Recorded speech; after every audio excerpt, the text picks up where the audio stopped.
So I had a subscriber ask me how to make changes to their current map. They're on map 2. So this will carry over to any map. I'm running map 6, of course, but all you'll do is go to settings. So click settings up top. You're going to press view tuning and configurations. And then you're going to press user adjustment. So I'm going to go ahead and press user adjustment. I'm going to scroll down. I want you to scroll down. So we're going to scroll down.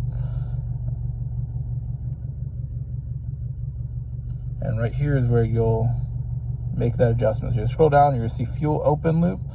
If you're not running an intake, so if you're just running the stock intake, for fuel open loop, you're just going to press 5.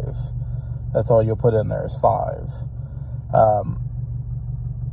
And that'll richen up all the maps. That carries over to every single map. Everything you do in here carries over to every map except for boost. Boost only carries over to map 6.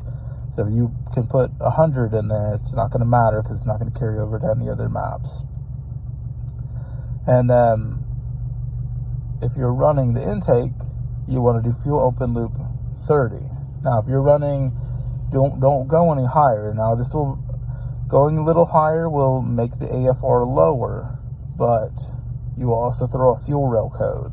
So don't go above 30. That's just been my experience. Like I said, I've kind of had the opportunity to play with that quite a bit. But yeah, don't go above 30. But hopefully that helps you out. And if you have any questions, just let me know. But I'm happy to help you out.